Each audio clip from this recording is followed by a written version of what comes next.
इस धरती पर मानव समाज लगभग 2 लाख साल पहले प्रतिष्ठित हुई थी और उस समय जलवायु परिवर्तन के बावजूद जीवित रहने में कामयाब रही। हम अपने गौरवशाली इतिहास को आदिकाल से लेकर आज तक जानते हैं, लेकिन समय के साथ हमारे इतिहासकारों को कुछ घटनाओं या वस्तुओं के ऐसे प्रमाण मिलते हैं जो हमें आश्चर्यचकित कर देते हैं। हमारे नए एपिसोड में आपका स्वागत है, जहां हम 10 ऐसे रिसर्चर्स का खुलासा करने जा रहे हैं जो आपको चौंका देंगे।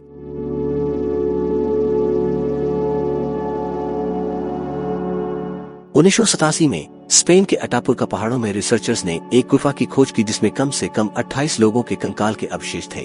हड्डियां लगभग 4,30,000 ईसा पूर्व की थी और वर्षों के लंबे प्रयास के बाद रिसर्चर्स ने पाया कि मृतकों में से एक की हत्या कर दी गई थी। उन्होंने बड़ी मेहनत से खोपड़ी को वापस जोड़ा और सिर पर 2 घाव पाए। पीड़ित की उम्र और लिंग स्पष्ट नहीं था, लेकिन यह निर्धारित किया जा सकता था कि उन्हें भाले या पत्थर की कुल्हाड़ी जैसी किसी शार्प वस्तु से बार बार मारा गया था। यह सोचना अजीब है कि यह अपराध सैकड़ों हजारों वर्षों तक अनदेखा रहा होगा। –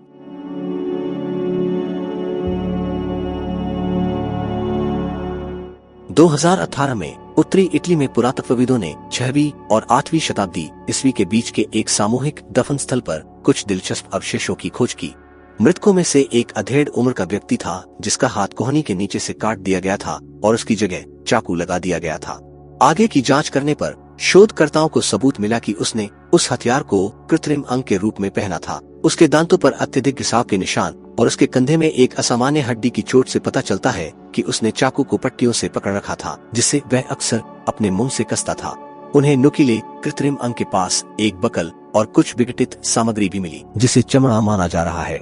क्या वो मध्ययुगीन बदमाश या भयानक पुराने समय का सीरियल किलर था?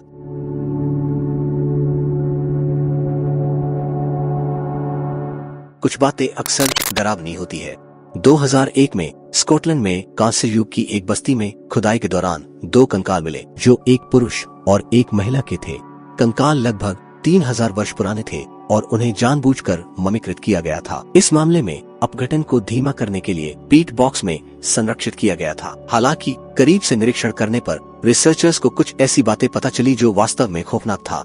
कंकाल कई बॉडीज के पार्ट से बना हुआ था। महिला एक पुरुष खोपड़ी, महिला धड़ और अज्ञात बाण से बनी थी और पुरुष में वास्तव में 3 अलग अलग पुरुषों की हड्डियां शामिल थी। ये एक मानव कंकाल पहली था, जो हमें शायद ये बताते हैं कि उस समय की मेडिकल साइंस कितना स्ट्रॉन्ग था।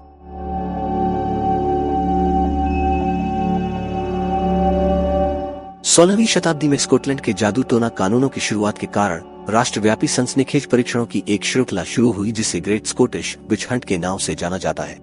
1597 में अकेले एबरडीन में 31 मामले थे, तो इससे शहर का इन सभी कथित चुड़ैलों से क्या लेना देना है?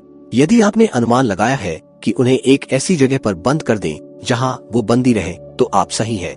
इतिहासकारों द्वारा किए गए रिसर्च के अनुसार यह पता चला कि एबरडीन के बाहरी इलाके में एक स्थानीय चर्च सेंट मैरी चैपल चुड़ैलों के लिए हिरासत के रूप में काम करता था।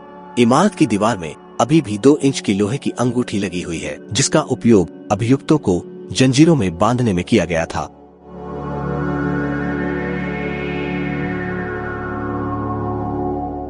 क्या आपने कभी सोचा है कि सन 256 में भी केमिकल वॉर हुआ करते थे? 2009 में आधुनिक सीरिया में प्राचीन रोमन शहर ड्यूरा यूरोपोस की खुदाई के दौरान पुरातत्वविदों को रासायनिक युद्ध के सबसे पुराने उदाहरणों में से एक का सबूत मिला। सन 256 में ड्यूरा यूरोपोस की घेराबंदी के दौरान निवासी रोमनों ने अपने फारसी हमलावरों द्वारा खोदी गई शाफ्ट खदानों में सुरंगें बनाई। जलते हुए सल्फर और पीच से बने सल्फर डाइऑक्साइड के घातक बादल के कारण 20 रोमन मारे गए। एक बार सांस लेने के बाद धुआं सैनिकों के फेफड़ों में एसिड में बदल गया और उनकी मौत हो गई। यद्यपि रासायनिक युद्ध एक अधिक आधुनिक तकनीक प्रतीत हो सकती है, लेकिन इसकी उत्पत्ति स्पष्ट रूप से बहुत पुरानी है।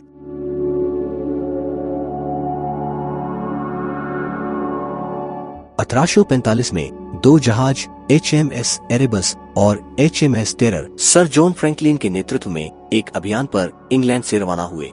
फ्रैंकलिन एक अनुभवी खोजकर्ता थे जो नॉर्थ वेस्ट पैसेज की खोज में कनाडाई आर्कटिक की यात्रा करना चाहते थे। दोनों जहाज, जिनमें कुल मिलाकर 129 चालक दल सवार थे, जल्द ही बर्फ में फंस गए और फिर कभी उनका पता नहीं चला। जहाज पर सवार नाविकों को भयानक परिस्थितियों का सामना करना पड़ा और वे सीसा विषाक्तता और हाइपोथर्मिया सहित विभिन्न कारणों से मरने लगे। बाद के अभियानों ने मलबे के बीच कुछ सचमुच रक्तरंजित खोज की, जिससे पता चलता है कि जब कुछ नाविकों के पास भोजन खत्म हो गया तो वे नरभक्षक में बदल गए होंगे और एक दूसरे को खा गए होंगे।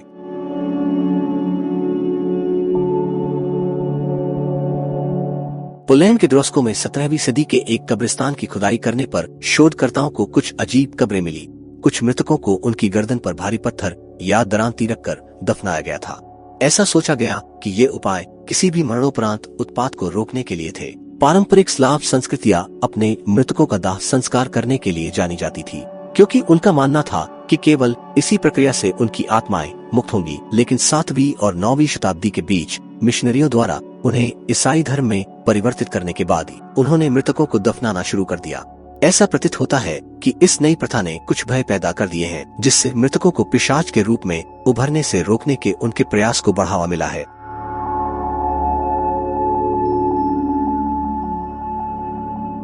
दक्षिणी इजराइल में अश्केलोन 1988 में एक दुर्भाग्यपूर्ण खोज का स्थल था। एक स्नानघर के नीचे रोमन प्रारंभिक बिजान्टिन युग के शिविर में पुरातत्वविदों को लगभग 100 नवजात शिशुओं के कंकाल के अवशेष मिले। कंकालों में चोट या आघात का कोई निशान नहीं दिखा और उनके दांतों की जांच से पता चला कि वे 3 दिनों से भी कम समय तक जीवित रहे।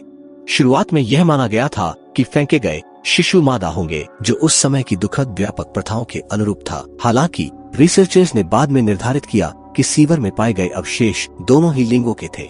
एक संभावित व्याख्या यह है कि बच्चों को यौन कर्मियों द्वारा छोड़ दिया गया था, जो स्नानागार में अपना कैदी जीवन यापन करते थे।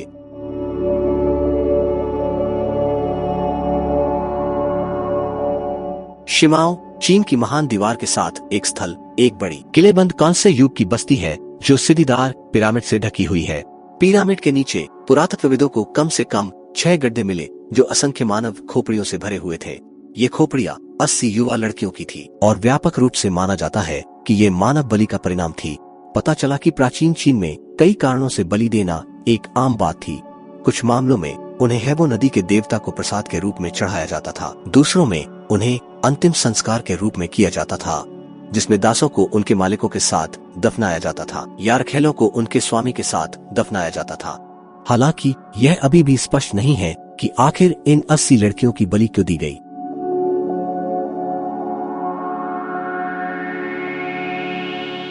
ऑस्ट्रेलिया में पहले से ही इतनी डरावनी चीजें नहीं थी। वहाँ भी एक जगह है जिसे मर्डर आइलैंड कहा जाता है। आधिकारिक तौर पर बीकन द्वीप नाम दिया गया। इस साइट को इसका उपनाम 1629 की घटनाओं के कारण मिला। उस वर्ष बटाविया नामक एक डच जहाज सैनिकों, नाविकों और नागरिकों को लेकर अपनी पहली यात्रा पर निकला, जो अब इंडोनेशिया है। जहाज पर विद्रोह के असफल प्रयास के कारण जहाज डूब गया और दर्जनों लोग डूब गए। बचे हुए कुछ 100 लोग पास के बीकन द्वीप पर फंसे रह गए। विद्रोहियों ने जमकर उत्पात मचाया और बचे हुए 125 लोगों की हत्या कर दी। दुर्भाग्यपूर्ण घटनाओं के लगभग 400 साल बाद वैज्ञानिक अभी भी हत्या के पीड़ितों और नरसंहार से बचने में कामयाब रहे अन्य लोगों के अवशेषों का पता लगा रहे हैं। ये एपिसोड आपको कैसा लगा कमेंट बॉक्स में हमें जरूर बताएं। वीडियो को लाइक और शेयर करें। ऐसी कुछ अनजानी रहस्यों को जानने के लिए हमारे चैनल को सब्सक्राइब कर लें। तो चलिए दोस्तों, इसके साथ हम आपसे विदा लेते हैं। ऐसी कुछ अनसुनी रहस्यों के साथ जल्द ही आपसे मुलाकात होगी।